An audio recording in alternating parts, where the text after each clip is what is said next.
بسم الله الرحمن الرحيم.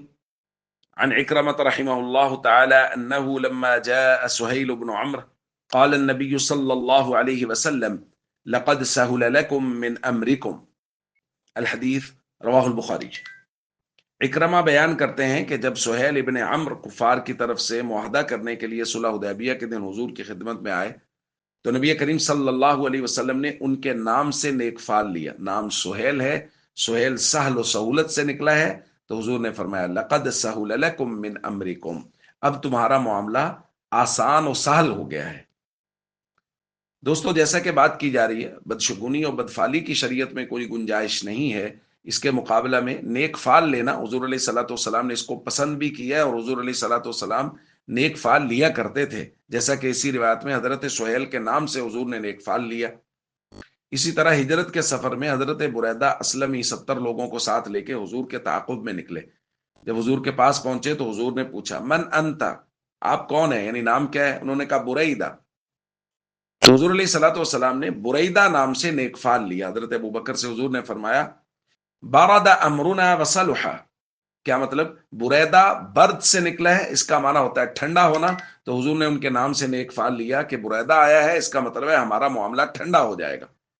پھر حضور نے پوچھا ممن، کن میں سے ہو، یعنی قبیلہ کون سا ہے؟ انہوں نے کہا من اسلم، اسلم قبیلہ، اور اسلم سلامتی سے نکلا ہے. تو حضور نے فرمایا اب ہم سلامتی میں آ گئے ہیں.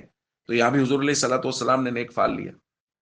تو نیک فال لینے کی نہ صرف شریعت نے اجازت دی ہے بلکہ اس کی حوصلہ افزائی کی گئی ہے. کہا گیا ہے کہ نیک فال لو. خود نبی کریم صلی اللہ علیہ وسلم نیک فال لیا کرتے تھے. نیک فال نام سے لیا جا سکتا ہے، کسی شخصیت سے لیا جا سکتا ہے، کسی خوبصورت منظر سے لیا جا سکتا ہے، اور کسی کام کو شروع کرنے لگے ہیں، کوئی نیک آدمی کا گزر ہو گیا ہے، اس سے نیک فال لیا جا سکتا ہے. ہمارے یہاں ہمارے ایک کزن ہیں، بھائی ہیں، وہ بیمار ہیں، کافی علیل ہیں. ان کے پاس بیٹھے تھے تو ہمارے دوسرے بھائی وہ دوائی نکالنے لگے تو دوائی ان سے گر گئی. تو انہوں نے کہا ہمارے علاقے میں یہ نیک فال معروف ہے کہ اگر کسی کے ہاتھ سے دوائی گر جائے مریض کی تو مریض ٹھیک ہو جاتا ہے، کہ دوائی کا گرنا اس بات کی علامت سمجھا جاتا ہے کہ اب دوائی چھوٹ جائے گی اور مریض ٹھیک ہو جائے گا. تو اس طرح کے نیک فال لینا شریعت نے اس کی حوصلہ افزائی کی ہے. نبی پاک صلی اللہ علیہ وسلم وہ نیک فال لیا کرتے تھے. بدفالی و بدشگونی سے منع کیا گیا ہے، اور کسی بھی چیز میں اللہ تعالیٰ نے کوئی نحوست نہیں رکھی، کسی درخت میں نہیں رکھی. ہمارے یہاں درختوں کے اعتبار سے بڑی بعض چیزیں معروف ہیں، فلاں درخت گھر میں لگائیں تو نحوست ہو جاتی ہے. اللہ تعالیٰ نے کسی چیز میں نحوست نہیں رکھی. نیک فالی کی حوصلہ افزائی کی گئی ہے اور بدفالی و بدشگونی سے منع کیا گیا ہے. السلام علیکم ورحمۃ اللہ وبرکاتہ.